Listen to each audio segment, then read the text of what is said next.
into questions, please raise your hand. Coach? I hope everybody's doing great. Again, excited about the way our kids competed this Saturday, and proud of our ability to find a way to win a game that was against a good opponent, and obviously we didn't play our best in some areas, but found a way to come out on the right side of it. So extremely excited about that. Moving on, kids were in the building this morning and had a good morning with them. Excited about getting back in our home stadium, celebrating, I guess, maybe the 50th anniversary of the first night game at Neyland this week too. So excited and looking forward to the week. I'll open it up. Questions, Adam and Ben.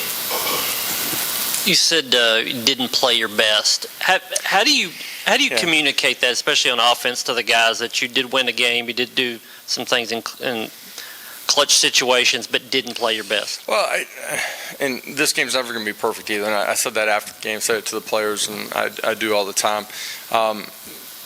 There's things that we can control that we can be better, and offensively the way we started, really in all three phases of the football game, the way we started. The third quarter, just offensively and special teams, being more dialed in, and that's coaches and players together. And I am proud of the way that we finished and competed. The second quarter, has been something that we've placed an emphasis on just in our off season and training camp. It was good to see us respond and play the second quarter the way that we're capable of, and come out on the right side of the scoreboard during that quarter. So there's a lot of positives, but there's things that, and it's always going to be true throughout the course of the season, that, man, we got to continue to find a way to get better. And the simple things that we control in all three phases of the game, how do we continue to get better to control those in a better way? You said that you felt good after the opener, despite not having a sack on the stat sheet. But then this past weekend, the numbers speak for themselves. Were they doing the same things and just having more results, or was there something that you saw in terms of a difference in them? A lot of the same things that we didn't have the same type of results. I do think they impacted the game in week 1 too, but the havoc numbers from the defensive line and our pressures, from the second and third levels, showed up. There's some things in coverage that we can tighten down and be better and more disciplined in, that are going to force the quarterback to potentially hold on to the ball a little bit longer. In particular, in the first quarter, I thought that showed up. But the relentlessness, the energy, the strain from our defensive guys that were, applying pressure to the quarterback was really strong all 4 quarters. I think that trumped out and won late in the football game too. Was pleased with a lot of what we did up front. Josh, 2 things. I'll ask them separate. First, going back and looking at the tape, what was your breakdown on that punt block? Is it the punt release? Was it a protection? What did you see there? Combination of coaches and players together, being on the same page and being better in that situation. And then it looked like you had 3 guys really take a majority of the snaps, and at wide receiver in the game. Was that something that it just played out that way, or did you plan it because maybe some other guys have some work to do there? No, just the way the game played out. Dan, and then we'll go to the back. Coach, after the game on Saturday, you said that you didn't think when you first got here the group would have been ready to win a game like Saturday's. What's been the biggest differences between then and now, and in your opinion, what have been the most important changes? We weren't ready. We weren't ready in the beginning of last year either. I thought we grew throughout the course of the season. We're different now than we were at the end of last year too. It's the accountability that we have inside of our program, doing the right things, and that's in every area of your life. It shows up in how you play. The mental toughness, physical toughness, and the ability to strain when things aren't going your way. Being relentless and playing together in all phases of the game. It's just the growth of individuals and the growth of our units together. All of that adds up to us having the ability to fight and win a game in overtime like we played. Coach, what has made Brew McCoy so effective so quickly? He cares. I think that's the number one thing. He's in the building from the moment that he stepped here inside of Knoxville. He's been in our building. He's constantly working to get better and understanding, who he is a player, what we do offensively, how to play efficiently with our communication system, how to get lined up and attack defenses. All of that, I think, is a big part of it. And so the competitiveness, the competitive drive that he has is a big part of why he spends that extra time in here. And when you see him on the football field and the way that he competes, he's highly competitive, he's strong, and obviously you can see Hendon trusts him too, and we trust him as a staff. Coach, back here, the running backs haven't caught a lot of passes this year. Is that something that's by design? And if not, how do you get those guys involved in the passing game a little more? Yeah, you guys see us, who we are offensively. We have an identity, right? But then as we face different defenses and how we want to attack them, different players get involved in the pass game, and those guys do a good job in protection. They do a good job running the football. We've got to be better in ball security. Those guys catching the football out of the backfield is something that they're capable of doing. And as we go out throughout the course of the season, you'll see that show up. So last week, tons of upsets in college football. How do you keep this team locked in and not looking beyond Akron this week? Yeah, the challenge every week is really us, and we talk about that every week. Talked about it this morning too. Our players got to buy into it. I didn't think a couple of the practices last week were our best. It showed up in the way that we played at times during the course of the football game.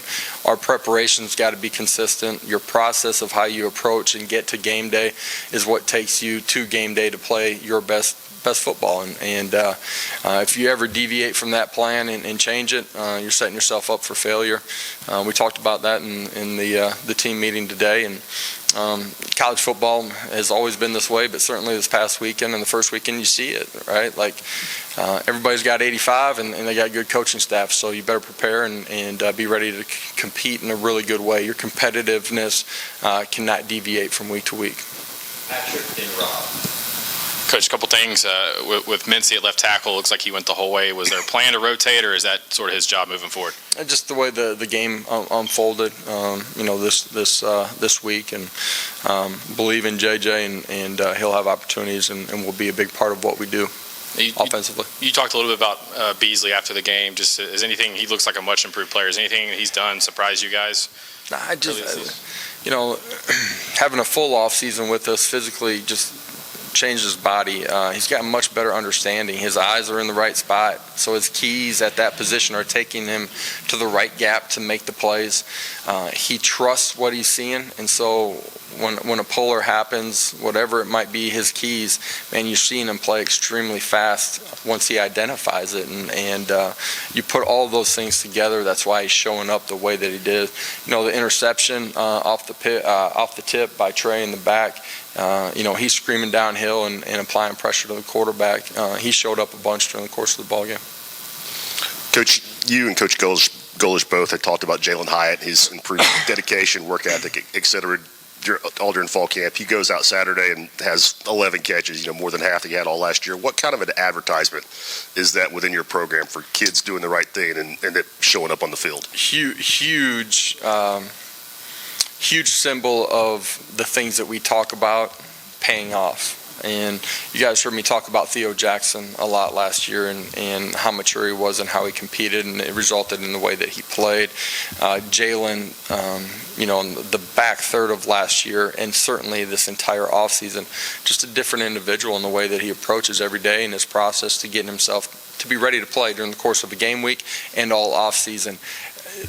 Like those examples go a lot further than me just talking about something inside of the team meeting room, and everybody inside of our program talking about our players can see the difference in that guy, and you guys, when you see him walking down the hallway, can see a difference in him too. Brenton West.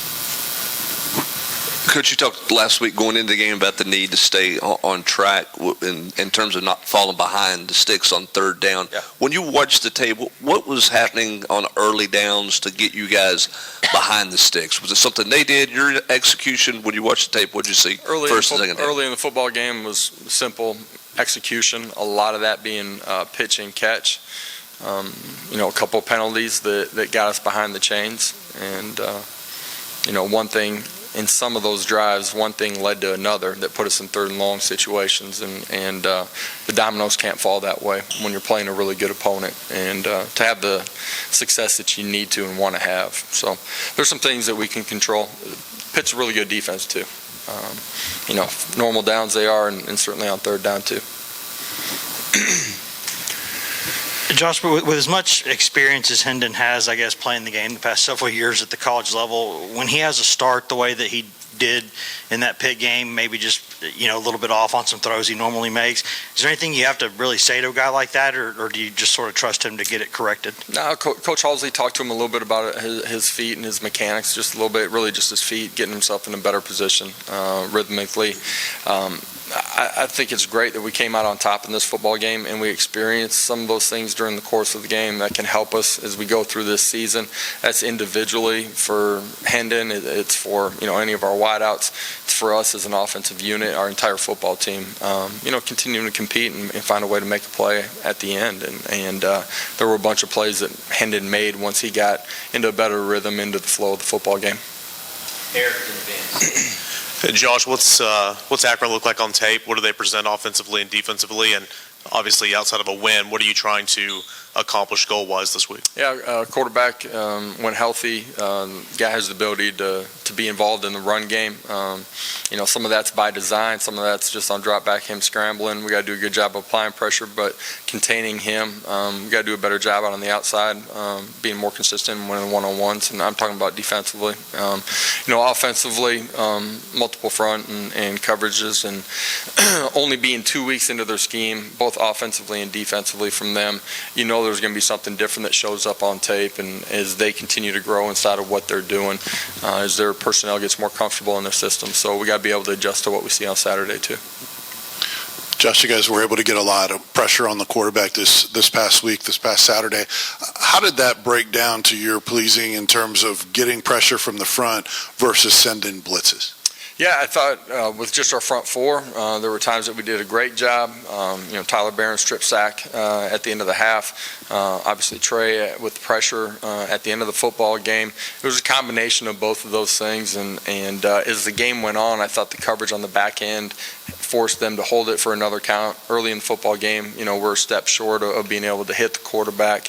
I thought the combination of what we were doing was really good. I thought Coach Banks and our defensive staff did a great job in game planning, in preparation, had our guys ready to go compete. 2 more questions, Adam, then Al. Looked like they were taking away a lot of the run game. Hendon was throwing it a lot out of RPOs. How flexible do you need to be in play calling? Can you stick with the run too long, or what's your philosophy about if they want you to throw it, you just throw it? At the end of the day, we want to have balance in what we're doing, right? But also structurally, what they're doing, you got to put your kids in a position to be able to attack them and stay ahead of the chains. And so it's always going to be a combination of that balance that you're talking about. Coach, I got to get off the beaten path a little bit and go into transfers. I'm looking forward to this one, yeah. What do you see as the advantages and disadvantages of intra-conference transfers? I don't know that I see it a whole lot different than just regular transfers. One other negative of it is somebody leaving your program. They have, what you do structurally, that can go out the door with them and go to their new place. Other than that, I think, the transfer is just, it's a part of college football at this point, and everybody's operating within it. It's a portion of what we do to maintain what we need inside of our roster, and at the same time, it'll never be the only thing that we're using to build our roster. Thank you. We'll have players in here shortly. Guys, have a great